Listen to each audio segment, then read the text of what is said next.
Tu vas prendre ta Bible avec moi dans le livre de Matthieu chapitre 6, verset 6.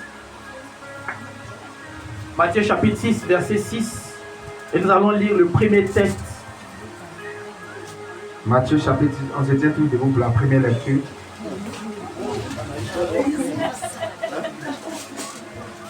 Matthieu 6, verset 6. Nous lisons l'évangile de Jésus selon Matthieu. Matthieu chapitre 6, verset 6.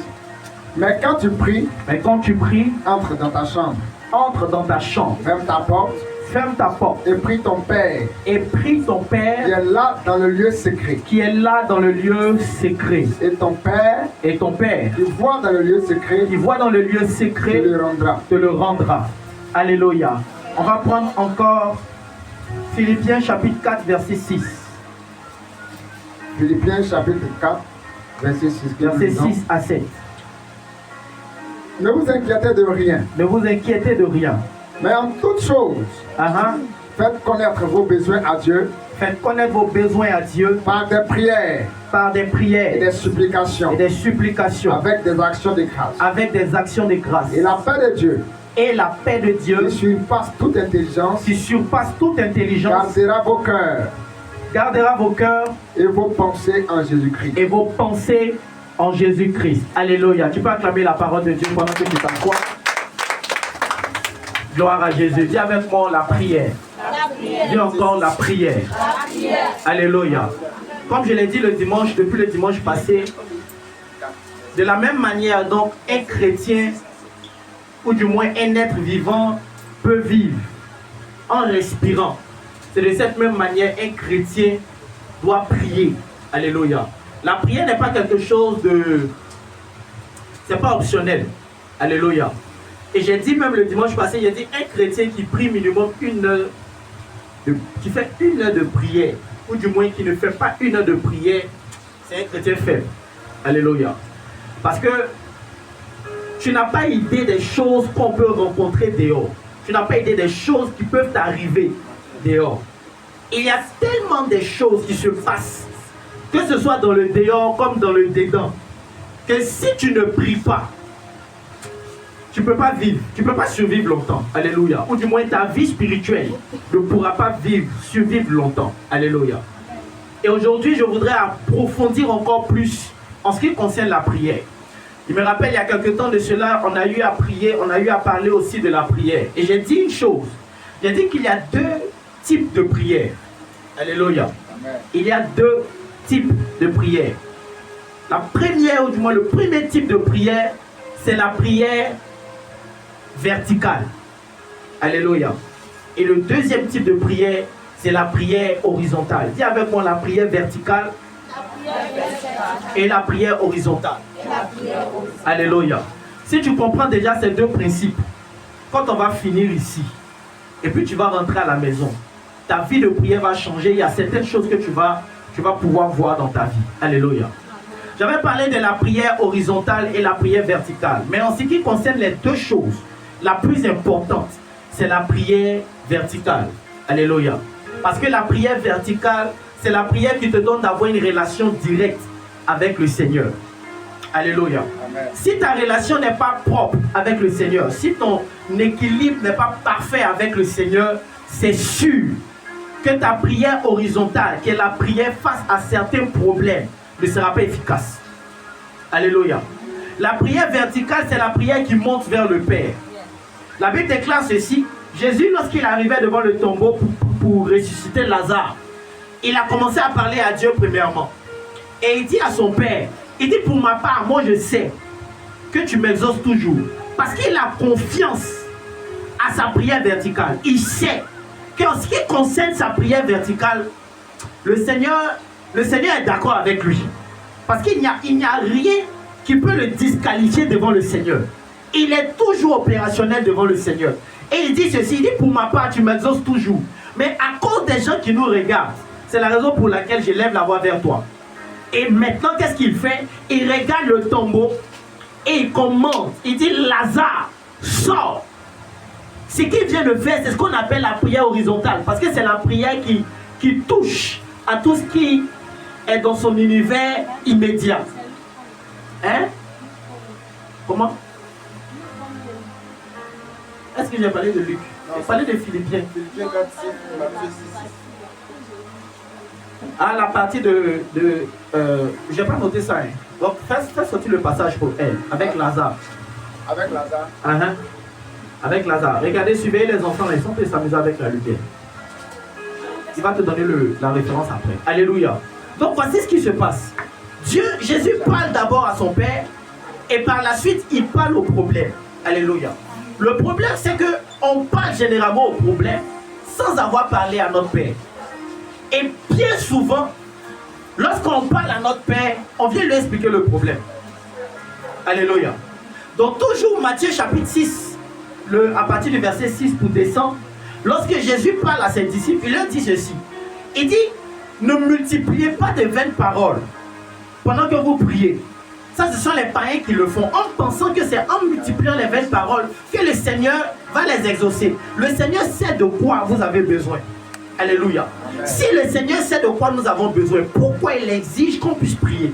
C'est parce qu'à la vérité, ce que Dieu veut, ce n'est pas que tu puisses lui parler de ton problème. Il connaît déjà ton problème. Ce que Dieu attend de toi, c'est une relation entre toi et lui. Et c'est ce que j'appelle la prière verticale.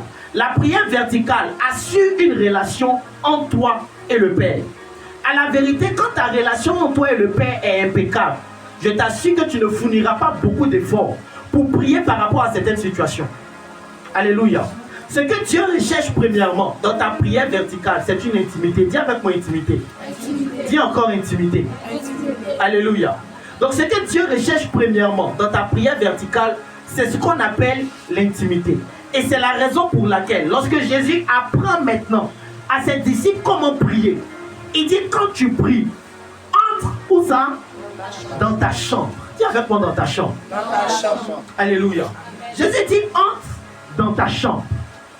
Et ton Père qui est dans ta chambre, il va écouter ce que tu es en train de lui dire et il va te répondre. Pourquoi est-ce qu'il choisit un endroit comme la chambre?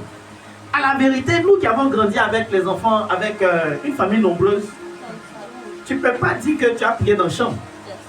Alléluia. Parce que pendant que tu rentres dans ta chambre pour aller prier, c'est là que quelqu'un va rentrer pour pouvoir s'échanger. La personne va rentrer pour communiquer. La personne va... En tout cas, il n'y a pas intimité dans la chambre. À moins que Jésus parlait des enfants de boss. Chacun a sa chambre et puis on prie là-bas. Alléluia. Mais il ne parlait pas forcément d'eux. Parce qu'il parle de tout le monde. Donc lorsque Jésus parle de prier dans sa chambre, il est en train de parler de quoi exactement? Il est en train de parler d'une dimension. Il est en train de parler d'un état d'esprit. Alléluia. La dernière fois, j'avais enseigné en parlant de l'homme. J'avais dit que l'homme était composé de 3 parties. J'avais parlé de l'homme est composé de corps, de l'âme et de l'esprit. Alléluia. Et de la même manière dont l'homme est composé de corps, de l'âme et de l'esprit, c'est de cette même manière que le corps de l'homme est comme une maison. Alléluia. La personne humaine est comme une maison. La première dimension de l'homme, c'est ce qu'on voit. C'est ton corps. C'est ta dimension physique. Et dans ta dimension physique, il y a un niveau de prière que tu fais là-bas. Alléluia. Lorsque tu es dans la dimension physique, c'est là que tu vois des personnes en train de prier. Il y a besoin d'un téléphone. C'est là que tu vois la personne en train de prier et puis il reçoit une notification Facebook ou bien il reçoit un message WhatsApp. Puis regarde. Rana mama mama shanda rada papa. Rede bredo sunta rada ba et puis dépose. Les bras d'azakata rada braba yasata. Puis c'est quelle odeur ça? Mama et puis il va dans la cuisine. Il va rayer sur le gaz éteint. Les bras chouka rada baba il revient. C'est quoi ça? Il ouvre la mamite, il voit la viande, prend un peu. Maman, chanta, maman. Alléluia. Ça, c'est la dimension du corps. Amen. Parce que dans la dimension du corps, tout ce qui t'environne là, tu sens. Tu agis en fonction de ça. C'est dans la dimension du corps, tu es en train de prier, puis tu vois quelqu'un qui chauffe ton cœur en train de passer, puis tu le regardes. Rakata braba. C'est la dimension du corps. Alléluia. Dans la dimension du corps, tu ressens ton environnement immédiat. Dans la dimension du corps, pendant que tu es en train de prier, moustique te pique, tu le sens. Dans la dimension du corps, mouche en train de passer, tu le cherches. C'est dans la dimension du corps où tu vois les femmes en train de prier, puis elles prennent Jésus. Parce qu'elles ont vu ta femme. Et fais au nom de Jésus, le feu sur toi. Ça, c'est la dimension du corps. Alléluia. Dans cette dimension-là, tu n'es pas encore dans la chambre. Si ton corps est une maison, tu te retrouves dans la cour. Dis à ton voisin, tu es dans la cour. Dis-lui encore, tu es dans la cour. Et puis dis-lui, quitte la cour là, pardon. Alléluia. Dans cette cour-là, tu entends les bruits de dehors. Quand quelqu'un klaxonne, tu entends. Quand deux personnes sont en train de faire béret devant la porte et que tu es en train de prier, tu tires ta tête pour écouter le béret. Parce que tu n'es pas encore arrivé à un certain niveau où tu es rentré dans la chambre, tu es dans la cour. Et tout ce qui t'environne au dehors t'influence. Alléluia. La deuxième dimension, c'est la dimension de l'âme. Dis encore la dimension de l'âme. La dimension de l'âme. Lorsque tu arrives à quitter dans la dimension du corps, donc dans la cour, tu rentres maintenant dans ce qu'on appelle la dimension de l'âme. Et la dimension de l'âme, si on veut prendre comme une maison, c'est le salon. Alléluia. Tu as fini de recevoir quelqu'un devant la porte et tu fais rentrer maintenant la personne et la personne s'assoit dans ton salon. Et dans ton salon, dans la dimension de l'âme, ce sont les problèmes internes qui te fatiguent le plus. Pourquoi? Parce que dans l'âme, c'est là qu'il y a le siège des émotions et c'est là que se basculent tes pensées. Toutes les différentes choses auxquelles tu penses vont commencer à se manifester pendant que tu es en train de prier. Et c'est là, généralement, que se situe le plus grand combat des chrétiens. Alléluia. Quand je dis chrétien, je vais parler d'une autre catégorie de chrétiens. Parce qu'il y a des chrétiens charnels et puis il y a des chrétiens qui essaient d'évoluer. Mais la plupart du temps, un chrétien qui est vraiment chrétien, c'est là que se situe son problème. Parce que là, il doit se battre avec ses pensées. Alléluia. Ce que je veux t'enseigner aujourd'hui, c'est vraiment quelque chose de pratique. Quelque chose que tu vas pouvoir utiliser. Lorsque tu es dans la dimension de l'âme, en ce moment, tu as toutes sortes de pensées qui te viennent pendant que tu es en train de prier. Pendant que tu es en train de prier, tu réfléchis à comment ton mari t'a parlé mal. Pendant que tu es en train de prier, tu penses à ce que ta soeur ou bien ta camarade t'a dit concernant un tel ou un tel. Et puis c'est en train de passer dans ta tête.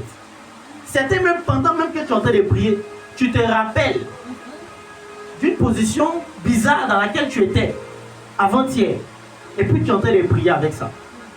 Dans cette position de prière, tu es en train de lutter avec tes pensées. Parce que, écoute, la science a démontré que dans la journée, l'homme peut avoir de 60 à 70 000 pensées. Et dans la journée, là, tu as au moins 60 à 70 000 pensées qui passent dans ta tête. Donc ça fait environ une pensée par seconde. Chaque seconde, il y a une pensée qui vient dans ta tête. Chaque seconde, il y a une pensée qui vient dans ta tête. Alléluia. Et une fois, j'étais en train de parler avec mon père spirituel, on était en retraite et puis il nous exhortait, il était en train de nous enseigner. Il dit, pour les hommes de façon générale, je ne sais pas pour les femmes, mais pour les hommes de façon générale, si tu es un homme de l'esprit, quand tu commences à prier et que tu commences à rentrer dans la dimension de l'esprit, l'esprit qui va commencer à prendre autorité sur toi, c'est l'esprit des eaux. C'est là, pour un homme, c'est là que tu vas commencer à te rappeler des goûts, des positions, des rapports sexuels que tu as eus. C'est là que tu vas commencer à te rappeler de ça. Pendant qu'il disait ça, nous tous, on était là, on le regardait et puis on a dit parce que nous tous qui étions là, garçons, traversons ça. Pour les femmes, je ne sais pas. Peut-être pour les femmes, c'est là que vous allez vous rappeler de vos gourmets passés. Ou bien, tu as dit quoi là? La cuisine, l'assiette. De la cuisine. Hein? Est-ce que même il y a mis sauce? C'est même comme les garçons. Ah, pour toi, c'est comme les garçons aussi. Ah, oui. Ah, chacun à son niveau. Alléluia. Donc, il y a une chose en particulier qui fait que lorsque tu te prépares à rentrer à un certain niveau où tu commences à toucher l'esprit, il y a une pensée particulière qui vient s'installer en toi. Et ça fait que cette pensée-là commence à patauger dans ton esprit. Lorsque tu acceptes cette pensée, que tu l'accueilles, elle va se développer et puis elle va te donner accès à plusieurs pensées en même temps. C'est-à-dire pendant que tu es en train de penser à ça, En même temps, ça te donne de tourner vers une autre pensée. Et après, ça te donne de tourner vers une autre pensée. Et ainsi de suite. Et tu te rends compte que tu vas faire 1 heure, 2 heures, sans que tu ne puisses franchir la dimension de l'esprit. Tu vas tourner en rond. Avec tes pensées. Tu vas tourner. Et au moment où tu vas te rendre compte, 2 heures déjà passées, tu es toujours au même niveau. Ton corps commence à être fatigué, tu commences à somnoler, et puis tu te lèves, tu t'as te coucher. À la vérité, tu n'es même pas encore rentré dans la chambre. Ça veut dire que Dieu t'attendait quelque part, mais tu n'es même pas arrivé là-bas. Et plusieurs chrétiens se limitent à là. Plusieurs. Si tu fais attention, tu vas te rendre compte que ce que je suis en train de dire est la vérité. En tout cas pour ceux qui prient. Les autres qui ne prient pas là, au niveau de la chair. Et si quelqu'un a pris ton assiette, qui t'a servi ton attiqué, que tu devais manger après la prière est gâtée. Ça c'est pour les gens de la chair. Faut laisser mon attiqué. Là c'est la chair. Là c'est un autre niveau. Mais pour les gens qui cherchent Dieu véritablement, voici la limite. Au niveau de l'âme, on se bloque là, nous tous. On est là. Alléluia. Pendant que c'est de l'autre côté, derrière le voile, que se trouve l'esprit, la chambre, où le Seigneur t'attend, où tu peux communier avec lui. Alléluia. La troisième dimension, comme je l'ai dit, c'est le niveau de l'esprit. C'est là que Dieu se trouve. Mais quand tu arrives dans la troisième dimension, quand tu arrives au niveau de l'âme, tout à l'heure, je vais parler sur comment vaincre au niveau des pensées. On va parler sur ça. Mais quand tu arrives au niveau de l'esprit, de façon générale, tu le sais. On ne te dit pas, mais tu le sens. Pourquoi? Parce que dans la dimension de l'esprit, la première des choses que tu vas constater, c'est qu'à ce niveau-là, tu ne considères plus le temps. Alléluia. La première des choses que tu vas remarquer, c'est que tu ne considères plus le temps. Je me rappelle une fois, j'étais en train de prier, j'étais derrière là même. Je priais, j'étais tellement en train d'adorer, je priais, puis la pluie. Moi, je ne savais pas qu'il pleuvait. J'étais à genoux, puis je priais, je parlais en langue, je priais, je parlais en langue. Et au moment où je me rends compte, j'étais sous la pluie. Quand je suis revenu à moi, la pluie m'avait chicoté, mais je ne savais même pas que la pluie m'avait touché. Je ne savais pas. Parce que mon esprit était connecté à ce qu'on appelle le Olam. Le Olam, c'est là où Dieu est. Et dans le Olam, la particularité, c'est qu'il n'y a pas de temps. Quand Dieu est quelque part, le temps s'arrête. Alléluia. Il y a une femme qu'on appelait Maria Woodworth-Etter, qui était aux États-Unis. La dame avait une particularité. Et la particularité de cette dame, c'est que pendant qu'elle est en train de prêcher, il arrivait un moment où, et ça c'était dans un des journaux même de New York Times, au temps, ils ont pris une photo, puis ils ont mis ça dans le journal. La dame est en train de prêcher, et pendant qu'elle était en train de prêcher, elle était en esprit. Et elle prêchait, puis elle s'est bloquée comme ça, pour parler de quelque chose. Et là où elle s'est bloquée comme ça, elle était arrêtée pendant 3 jours. Pendant 3 jours, elle est là comme ça. Les gens sont là, ils l'attendent. Elle ne se lève pas. Pendant 3 jours, les gens sont partis à la maison, ils sont revenus, elle est là. Les gens sont venus à côté d'elle. C'est devenu comme un lieu de pèlerinage. Tous ceux qui s'approchaient d'elle tombaient sur l'onction. Et quand elle est revenue en elle, elle a continué la prédication là où elle s'était arrêtée. Comme si de rien n'était. Il y a un autre homme qu'on appelle Ayo Babalola, un Nigérien, qui lui, pendant qu'il est en train de prier, c'est-à-dire il vient avec ses gars, ils s'en vont prier. Il dit bon, on va prier un peu, dès qu'il dépose les ballons, on va dire merci à Dieu. Et il commence à dire merci à Dieu, il commence à prier, il dit merci à Dieu. Dès qu'il ouvre ses yeux, il dit bon, ok, on va passer maintenant aux choses sérieuses. Il ouvre ses yeux, il est venu avec 7 personnes, il se retrouve avec 2 personnes. Il dit mais où sont les autres? Ils sont partis où? Regarde, le père, ils sont partis. Comment ils sont partis? On vient à peine d'arriver. Il dit non, le père, ça fait 3 jours que tu es en train de dire merci à Dieu. Oui, ça fait 3 jours que tu es en train de dire merci à Dieu. Donc nous on était là, on était assis, on attendait, mais depuis tu ne finissais pas. Donc les autres sont partis. Alléluia. Parce qu'ils sont rentrés dans une dimension où dans cette dimension-là, le temps n'existe plus. Tu as l'impression que... C'est pour ça que la Bible dit, 1 heure dans ses pas comme 1000 ailleurs. Ou bien un jour devant Dieu comme 1000. Alléluia. Parce que dans la présence de Dieu, il n'y a plus de temps. Dans la présence de Dieu, lorsque tu rentres, il y a une dimension, il y a une atmosphère autour de toi qui fait que tu n'as même pas envie de revenir. Pour les gens qui écoutent un peu les témoignages des gens qui disent non, ils sont morts, et puis après ils sont partis au ciel, et puis vous allez remarquer une chose. Et la chose qu'ils vont dire eux tous, c'est que malgré qu'ils sont morts, quand ils étaient auprès de Dieu, personne n'avait envie de revenir. Avec enfants ou femmes qu'ils ont laissés sur la terre ici, même mari, personne n'a envie de revenir. Parce que dans la présence de Dieu, l'atmosphère est tellement agréable, tellement apaisante, que tu n'as plus envie de quitter là où tu es pour revenir. Alléluia. Mais par contre, ceux qui vont en enfer, en moins de 2 secondes, ils ont l'impression d'avoir fait 2 mois. Tellement là-bas, le temps paraît long. Alléluia. Donc la dimension de l'esprit, c'est la dimension de Dieu. C'est là où Dieu siège. Alléluia. Mais comment on arrive à transcender les pensées, toutes ces pensées parasites qui nous empêchent d'atteindre la dimension de l'esprit? Alléluia. Dis avec moi, méditation. Méditation. Dis encore méditation. Méditation. La dernière fois, j'étais en train de prier avec quelques ouvriers. Et le Saint-Esprit m'a dit clairement, il m'a dit que eux tous pratiquement ne lisent pas leur Bible et ne méditent pas. Parce que déjà, ils ne savent pas le faire. Alléluia. Et le Saint-Esprit m'a amené à comprendre que, à la vérité, pour qu'un chrétien puisse avoir une dimension de prière véritable, il faut qu'il sache méditer. Alléluia. Parce que si tu ne sais pas méditer, tu ne pourras pas atteindre un autre niveau dans la prière. Ce n'est pas possible. La Bible dit quoi? Philippiens 4 que nous avons lu tout à l'heure, le verset 6. Verset 6 à 7. Ne vous inquiétez de rien. Ne vous inquiétez de rien. Mais en toute chose. Et en toute chose.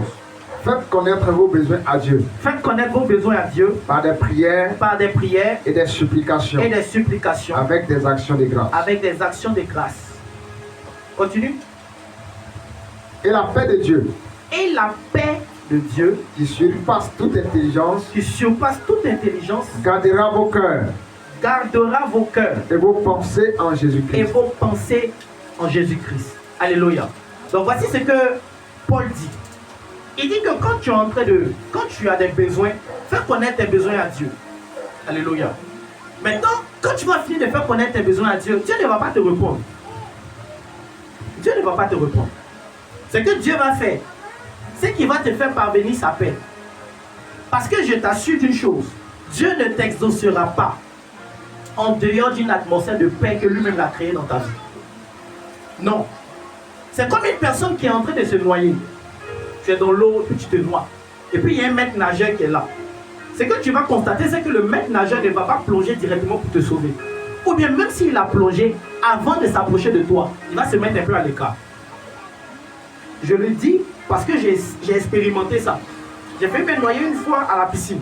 Je ne savais pas nager, mais par sursaut d'orgueil, quelqu'un m'a dit que moi, il sait nager que toi. Moi aussi, il sait nager que toi. Et puis il a sauté dans l'eau. Pendant qu'il ne sait pas nager. Et puis pendant que je suis en train de me noyer, je vois le maître nageur, il a arrêté au bord de l'eau, puis il me regarde. Dans mon cœur là-bas, il dit, mais le sauvage, qu'est-ce qu'il est en train de faire comme ça? Et c'est quand j'ai fini de me débattre, c'est là qu'il est rentré dans l'eau, et puis m'a fait sauter. Et je ne comprenais pas pourquoi. C'est après que quelqu'un m'a expliqué que quand quelqu'un est sur le point de mourir, sa force est multipliée par 2, il se débat encore plus fort. Et celui qui s'approche de lui pour essayer de le sauver là, la personne peut prendre un coup et puis vous deux vous allez vous noyer. Donc ils attendent généralement quand tu commences à te fatiguer et que tu deviens un peu plus calme. C'est là qu'il te fait sortir de l'eau maintenant. Parce que la paix que tu maintiens permet à ce que l'autre puisse t'aider. Et c'est la raison pour laquelle Paul dit ceci. Quand tu es en train de... Tu as des besoins que tu fais, tu présentes ces besoins à Dieu. Ce que Dieu envoie premièrement, ce n'est pas d'abord l'exaucement de ta prière, mais c'est la paix. Alléluia. Et cette paix-là va permettre à ce que Dieu puisse envoyer l'exaucement. C'est après la paix que tu reçois l'exaucement. Maintenant, comment est-ce qu'on obtient cette paix-là? La paix que Dieu t'envoie se situe dans la méditation de sa parole. Alléluia. La parole de Dieu, déjà la première des choses que tu dois savoir, c'est que Dieu exauce sa parole. Il n'exauce pas ta prière. Dieu exauce sa parole. Et quand Dieu exauce sa parole, il s'appuie sur cette parole-là pour pouvoir exécuter ce que lui-même il a dit concernant cette parole. Et le fait que beaucoup de chrétiens ne connaissent pas la parole de Dieu, beaucoup de chrétiens ne lisent pas leur Bible, Ça fait qu'ils ne peuvent pas prier efficacement et ne peuvent pas s'appuyer sur des choses que Dieu a dit les concernant. Aussi longtemps que tu ne sauras pas ce que la parole de Dieu dit te concernant, ça te sera très difficile de pouvoir recevoir les choses que Dieu a dit pour toi. Il y a des gens qui pleurent, Seigneur, pourquoi? Dieu il ne répond pas aux émotions. La Bible dit ceci, la Bible dit que la colère de l'homme n'accomplit pas la justice de Dieu. Ce n'est pas parce que tu es fâché par rapport à une situation que Dieu va agir. Mais tu peux te fâcher par rapport à une situation et t'appuyer sur sa parole et puis il va agir. Mais tu es fâché par rapport à... Il y a des gens qui sont fâchés avec Dieu. Le Seigneur ne parle plus à toi. Tu fais du mal à qui? Dis à ton voisin, tu fais du mal à qui? Alléluia. Maintenant, regarde quelque chose. Comment est-ce que la paix de Dieu arrive à rentrer dans le cœur d'une personne? Lorsque tu commences à méditer la parole de Dieu, lorsque tu commences à lire d'abord la parole de Dieu, il y a ce qu'on appelle, après la lecture de la parole, la pensée que tu as sur cette parole. Parce que ce qui te fatigue, c'est le nombre de tes pensées qui vient chaque jour. La méditation, c'est le fait de se focaliser sur une pensée. Tu te focalises sur cette pensée-là. Et tu la travailles, c'est-à-dire tu fais passer cette pensée-là dans ta tête. La Bible dit, car Dieu a tant aimé le monde qu'il a donné son Fils unique, afin que quiconque croit en lui ne périsse point, et qu'il ait la vie éternelle. Ok. Car Dieu a tant aimé le monde qu'il a donné son Fils unique. Pourquoi Dieu a donné son Fils unique? C'est parce qu'il nous a aimés. Mais moi j'aime mon fils. Est-ce que je peux donner ma vie pour lui? C'est vrai que je peux donner ma vie pour lui, mais est-ce qu'un étranger peut donner sa vie pour mon enfant? Non. Voilà, la vérité, on dit que Dieu est notre papa, mais nous on ne le connaît pas. Donc nous sommes comme des étrangers pour lui. Mais malgré ça, il arrive à donner sa vie pour nous. Donc ça veut dire que l'amour que Dieu a pour nous, là, c'est un amour qui est plus fort que l'amour des hommes. Et puis tu commences à réfléchir, c'est quel type d'amour que Dieu a? Non Seigneur, fais-moi manifester ton amour un peu. Je veux manifester. C'est-à-dire tu restes sur cette pensée. Tu développes cette pensée. Tu la travailles et tu réfléchis sur ça. Au fur et à mesure. C'est ça qu'on appelle la méditation. Parce que plusieurs ne savent pas méditer. Certaines personnes croient que quand on dit méditer, c'est lire la Bible. Non. La Bible déclare que Isaac était dans les champs et il était en train de méditer. Mais au temps d'Isaac, il n'y avait pas de Bible. Donc il méditait sur quoi? David dit que quand je suis sur ma couche, je médite sur tes bienfaits. Si c'est bien fait, comment? Il est en train de méditer sur ce que Dieu a déjà fait pour lui. Il est en train de réfléchir à ça. Il y a un pouvoir dans la pensée que Dieu nous a donnée. Et plus tu arrives à canaliser cette pensée et à la focaliser sur une seule chose, en particulier sur Jésus, je t'assure, on ne peut pas t'expliquer comment ça va se faire, mais ça se fera. La Bible dit que ce que je crains, c'est ce qui m'arrive. Ce que je redoute, c'est ce qui m'atteint. Or, ce que tu crains, c'est une pensée qui est dans ton cœur qui te donne d'avoir peur de cela. Donc, plus tu médites sur ce qui te fait peur, ça va finir par venir vers toi. Donc, quand tu seras en train de méditer sur ce que tu veux avoir, en t'appuyant sur la parole de Dieu, tu verras que cette chose-là va finir par venir vers toi. Au fur et à mesure que tu vas penser à cela, tu vas réfléchir sur Christ. Tu vas t'appuyer sur sa parole et tu vas commencer à réfléchir, penser à cela. Tu es en train de méditer et tu es en train de tracer une voie sur laquelle Dieu va s'appuyer pour pouvoir t'exaucer. Alléluia. Maintenant, la particularité de réfléchir à la parole de Dieu, c'est que plus tu réfléchis à sa parole, plus cette parole-là t'accorde la paix. Et il y a une paix qui est à l'intérieur de toi pendant que tu es en train de penser à sa parole. Pendant que tu seras en train de le faire de façon quotidienne et répétitive, tu vas te rendre compte qu'il y a une paix qui vient s'installer en toi. L'une des choses qui fait qu'on arrive facilement à savoir qu'un songe est de Dieu, un autre songe est du diable, ou un esprit qui t'a apparu est de Dieu, ou l'autre esprit est du diable. C'est ce que tu ressens quand tu finis de faire ce songe, ou mais ce que tu ressens quand tu finis de voir cet esprit. Tous ceux qui viennent de Dieu, derrière, même si c'est un songe qui fait peur, qui vient de Dieu, derrière cela, après la peur que tu vas ressentir à cause de l'image, le Seigneur lui-même va te donner une certaine paix après. Et quand tu es sensible, tu vas pouvoir ressentir cela. Mais quand ça vient du diable, tu es troublé du début jusqu'à la fin. Parce qu'à la vérité, ce n'est pas de Dieu. Le diable vient pour apporter la guerre et le trouble. Mais quand Dieu vient, même si ce qu'il veut te dire, c'est pour te menacer, après tu vas ressentir son amour.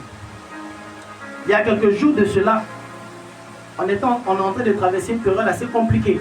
actuellement. Mais il y a quelques jours de cela, je fais un songe bizarre. Et je vois des étoiles, plein d'étoiles dans le ciel qui sont en train de défiler. Et pendant que je voyais les étoiles en train de défiler, je voyais un ensemble d'étoiles qui a arrêté de défiler mais qui s'est positionné dans le ciel et qui a commencé à écrire des lettres. Et les lettres étaient en lettres d'étoiles. Je ne sais pas comment il est indiqué, c'était je prends ça comme ça. Et les lettres ont écrit I love you.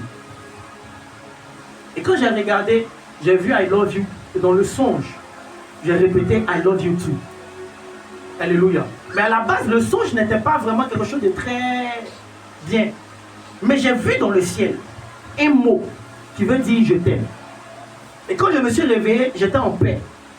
Donc même dans les troubles, le Seigneur va toujours indiquer qu'il est avec toi. Même quand ça ne va pas.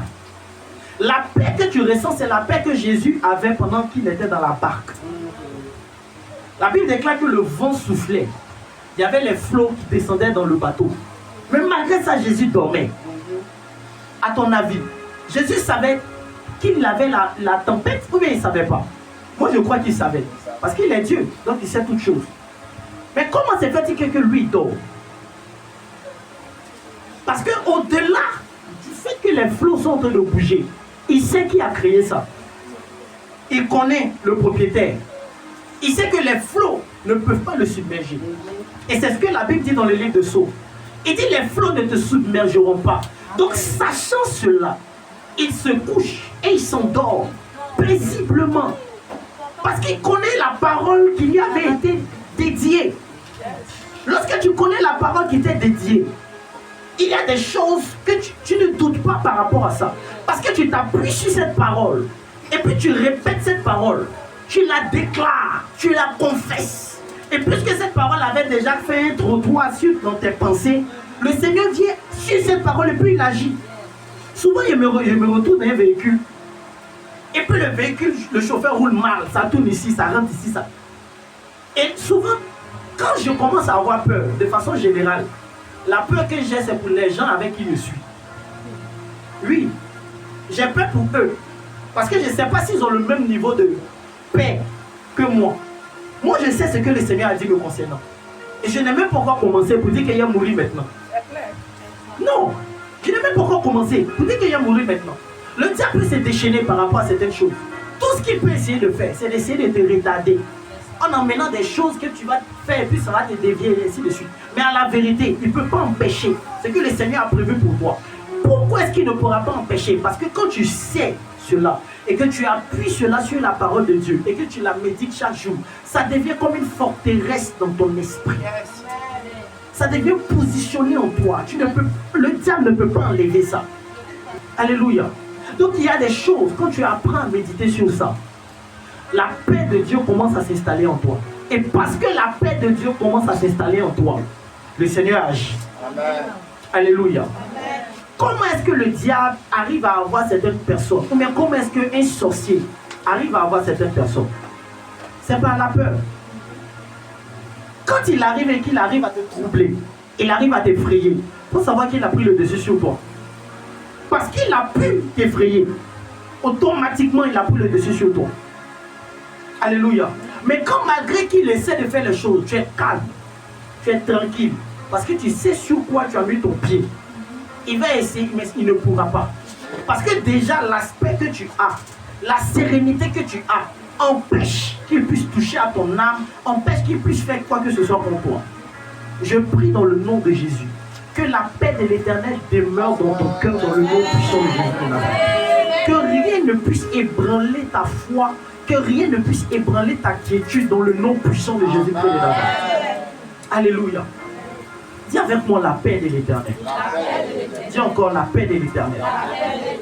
Et cette paix que tu ressens à travers la méditation crée un chemin directement pour pouvoir accéder à l'esprit, à la dimension de l'esprit. Parce que l'âme est comme des flots, l'âme est comme de l'eau. Quand ton âme est troublée, c'est comme si l'eau est troublée. Mais lorsque ton âme arrive à se calmer, à se positionner, en ce moment, tu peux accéder à un autre niveau, une dimension plus stable. Un jour, un homme de Dieu est en train d'expliquer la méditation et il disait ceci.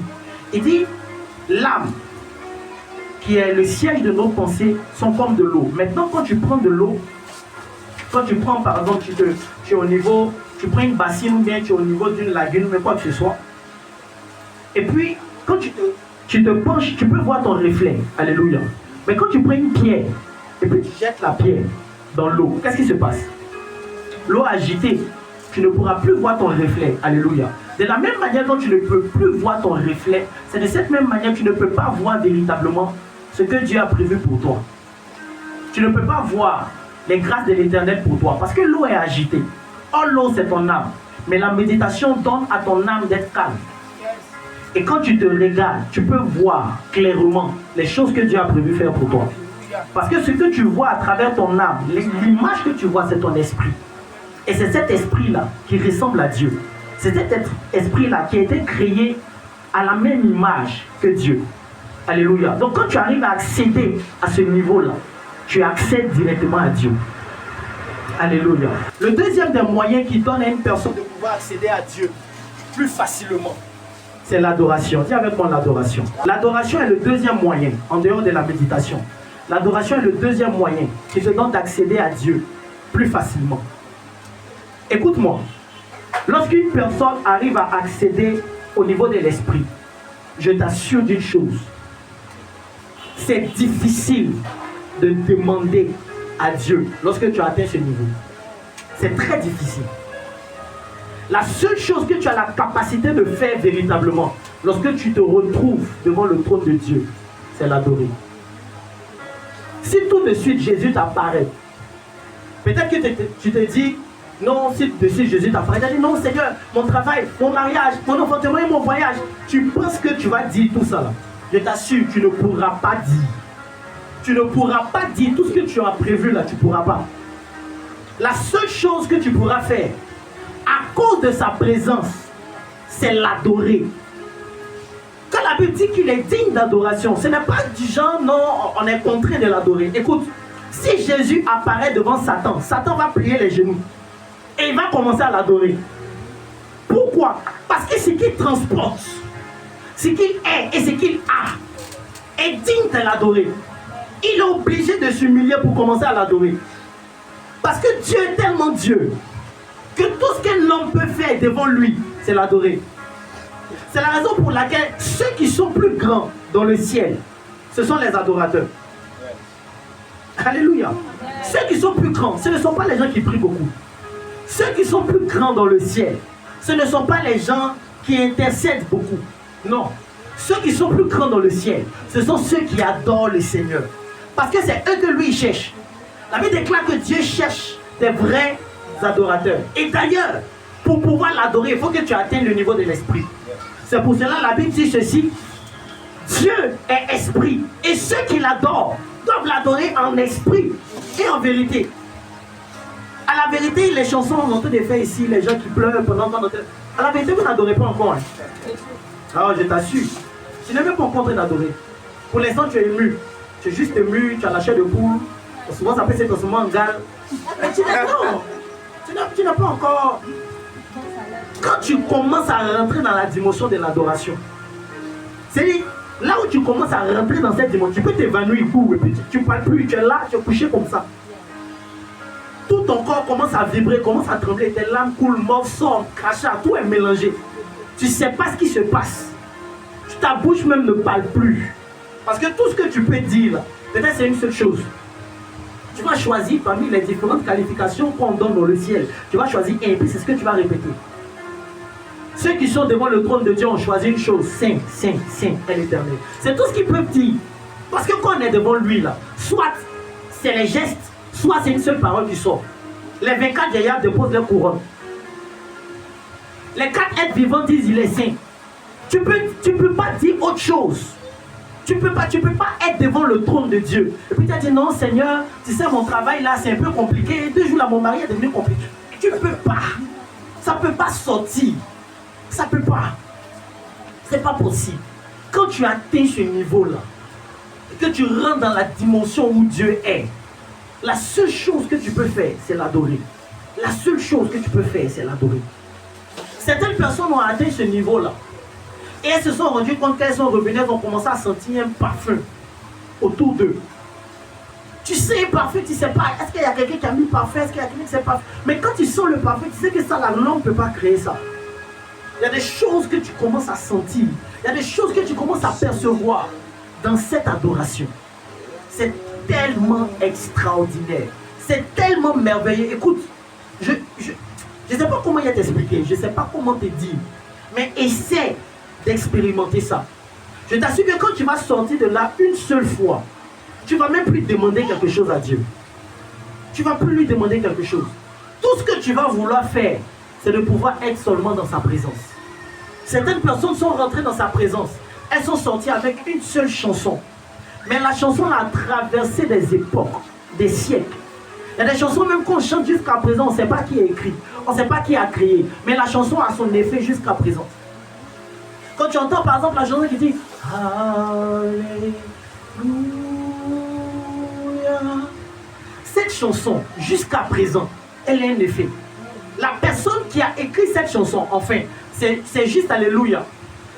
Donc il ne peut pas dire qu'il a écrit. Mais la personne qui a fait sortir cette chanson, il dit qu'il est tenté d'adorer, il est tombé debout. Et puis il s'est retrouvé au ciel. Et il a vu des myriades et des myriades d'anges qui chantaient ça, qui disaient Alléluia. Donc imaginez sur l'instant, des êtres spirituellement puissants, extraordinairement lumineux. Ils sont des centaines de myriades et de myriades. Et eux tous, d'une seule voix, en train de chanter Alléluia devant le trône. Et puis tu imagines un trône. Et la personne même qui est assise sur ce trône, ce n'est pas un grand monsieur barbu, non. Mais c'est un agneau. Un agneau insignifiant et qui est blessé parce qu'il est immolé, il est égorgé. Et c'est lui qui est assis sur le trône. Et puis plusieurs personnes se mettent à chanter Alléluia. Déjà même le fait de voir cela, c'est que tu vas ressentir dans ton cœur. Et le fait d'entendre des anges qui sont, c'est-à-dire dans l'apparence, ils sont supérieurs à toi. Et on n'a qu'à arrêter de se mentir. Un ange apparaît ici, nous tous on tombe par terre. C'est la Bible qui nous a dit qu'on est supérieur à eux. Mais un ange apparaît ici, nous tous on est par terre. Donc une personne comme ça, elle n'est pas seule. Ils sont des myriades. Et puis eux tous ils sont en train de chanter à l'unisson pour celui qui est assis sur le trône. Et puis toi, tu vas manipuler ton portable. Et puis toi, tu vas penser à la sauce graine que tu as laissée au feu. Tu es sûr que pendant qu'on est en train d'adorer là, tu vas pouvoir même sentir l'odeur de poisson de gaba qui est au feu. Tu es sûr que tu pourras faire ça. Tu es sûr que tu pourras penser à tes problèmes. Tu ne pourras pas. Ce n'est pas possible. Ce n'est pas possible parce que le temps n'existe plus là où tu es. Donc tu n'as plus la notion du temps. En fait, ce qui fait que tu as la capacité de penser à tes problèmes ici, c'est la notion du temps. Tu te dis que il faut que je paye ma maison. La date est déjà arrivée. Bon, imagine tu es dans un endroit où le temps n'existe pas. Donc le cycle du mois ne va jamais venir. Comment tu vas t'inquiéter de payer maison? Déjà même là où tu es, le ciel est son trône. C'est-à-dire que tu arrives dans un endroit où les carreaux là, ce qui est par terre là, c'est en or. Ta maison en diamant. C'est à quoi tu vas penser? À quoi est-ce que tu vas réfléchir? À quoi est-ce que tu vas réfléchir? Et tu arrives devant lui. Ce qui sort de lui, l'émanation la chose qui émane de lui, c'est l'amour à l'état pur et à l'état brut. Quand tu ressens cela une seule fois, ça change toute ta manière de vivre. Écoute, la plupart des personnes qui ont rencontré Jésus, même en songe, la première des choses qu'ils ont senti, c'est qu'ils se sont sentis indignes d'être dans sa présence. Ils se sont sentis indignes. Et la deuxième question qu'ils se sont posées, c'est de savoir, mais comment moi je suis, et puis celui-là, il m'a aimé au point de mourir pour moi. C'est-à-dire quand tu te poses la question, quand tu t'assois et que tu réfléchis, tu te demandes, mais ce n'est pas possible. Comment est-ce que ça se fait? Écoute-moi, lorsque tu as atteint un certain niveau, ce que tu représentes, ou du moins ce qui sort de toi, ce n'est pas le fait d'aimer Dieu. Non. Parce que ton amour même pour Dieu est éphémère. Mais c'est la conscience de son amour pour toi. C'est ça qui te donne de pouvoir l'aimer au-delà de tes forces. Et c'est dans la dimension de l'adoration qu'on peut expérimenter ça. Mais malheureusement, plusieurs personnes n'adorent pas le Seigneur. Parce que plusieurs n'atteignent pas le niveau de l'esprit. Si tu atteins le niveau de l'esprit, tu sauras adorer Dieu. Si tu atteins le niveau de l'esprit, tu connaîtras Dieu. Ou du moins une facette de Dieu. Mais tu le connaîtras dans sa plénitude par Jésus. Aujourd'hui, en dehors de la prière de combat, de tout ce que vous avez connu, ce que tu vas faire, c'est de chercher à l'intérieur de toi le Dieu qui réside et chercher à l'adorer. J'ai appris une chose, c'est que les mots ne sont pas suffisants pour adorer Dieu. C'est pour cela souvent, lorsqu'on est en train d'adorer et puis on dit, il faut, lève-toi, il faut parler, il faut chanter. Écoute, une personne qui est forcée d'adorer Dieu, la personne n'adore pas. Parce que je t'assure, quelqu'un qui connaît Dieu, quelqu'un qui a rencontré Dieu, on n'a pas besoin de te dire quoi que ce soit. On n'a pas besoin de te dire quoi que ce soit. Ton âme, ton corps et ton esprit savent que tu ne peux que l'adorer. Il y a une chose que la Bible ne dit pas, mais qui est vraie et qui est réelle. Cette chose-là, c'est que l'homme a été créé pour adorer. L'homme a été créé pour adorer. Et Dieu a voulu qu'un homme semblable à lui puisse rentrer dans une dimension d'adoration. Parce que dans l'adoration, on commence à ressembler plus à Dieu. Et c'est la raison pour laquelle lui-même, en tant que Dieu, n'a pas regardé son égalité avec lui-même, mais il a décidé de se faire chair et de mourir. Est-ce que tu sais que l'acte que Jésus a posé à la croix était un acte d'adoration? C'était un acte d'adoration. Parce que quand on parle de l'adoration, il faut se référer à la première fois que l'adoration était mentionnée dans la Bible. Et la première fois que le mot adoration était mentionné dans la Bible, c'était lorsque Abraham partait sacrifier quelqu'un. Donc l'adoration, c'est le fait que quelqu'un meure. Et Jésus a décidé de mourir pour démontrer son amour. Ce que Jésus venait de faire, c'était le plus haut niveau d'adoration. C'est la raison pour laquelle ce que Dieu cherche premièrement, ce n'est pas que tu puisses l'adorer. Non. Mais c'est que toi-même tu deviens l'adoration. Parce que quand quelqu'un devient une adoration, lui-même, il se sacrifie. Il se met sur l'autel de l'Holocauste. Il se consume lui-même. Il s'immole lui-même. Plusieurs personnes ne sont pas adorateurs. Parce que dès l'instant, il y a quelque chose sur lequel tu peux t'accrocher. Et que tu peux dire non, ça là, je ne vais pas donner ça à Dieu. En ce moment, tu n'es pas un adorateur. Parce qu'il y a quelque chose qui est encore plus fort pour ton amour pour Dieu. Et par rapport à ça, c'est rien. Dieu a fait exprès de dire à Abraham, donne-moi ton fils, ton unique, celui que tu aimes. Parce que je t'assure, s'il avait dit donne-moi ton fils, la première personne qu'il allait donner, c'est Ismaël. Ah, je t'assure. La première personne qu'il allait donner, c'est Ismaël. Mais il a précisé ton fils, ton unique, celui que tu aimes. Parce qu'il voulait faire sortir d'Abraham une dimension d'adorateur. Une dimension d'adorateur. Abraham s'appelle le père de la foi. Mais à la vérité, quand la foi atteint un certain niveau, elle devient l'adoration. Oui. Quand la foi, ta foi atteint un certain niveau, elle t'oblige à devenir un adorateur. Comme je l'ai dit la dernière fois, le mot foi, c'est le mot pistis, qui veut dire fidélité. Pourquoi Abraham a laissé son fils mourir? Il a accepté que son fils puisse mourir sur le tour de l'Holocauste. C'est parce que Abraham avait suffisamment confiance en Dieu pour croire que même après sa mort, il pouvait le ressusciter. Donc il a posé un acte de foi dans son adoration. Donc un véritable adorateur manifeste la foi et un véritable croyant manifeste l'adoration. Ta foi doit t'emmener forcément à l'adoration. Et ton adoration va te pousser forcément à avoir foi en Dieu. L'adoration est la chose qui permet à une personne de transcender, quitter la dimension de la prière. À la vérité, la dimension de la prière est faible. Parce que quand je parle de la prière verticale, j'ai dit quoi? La prière verticale, c'est une question d'intimité. C'est ce que Dieu veut.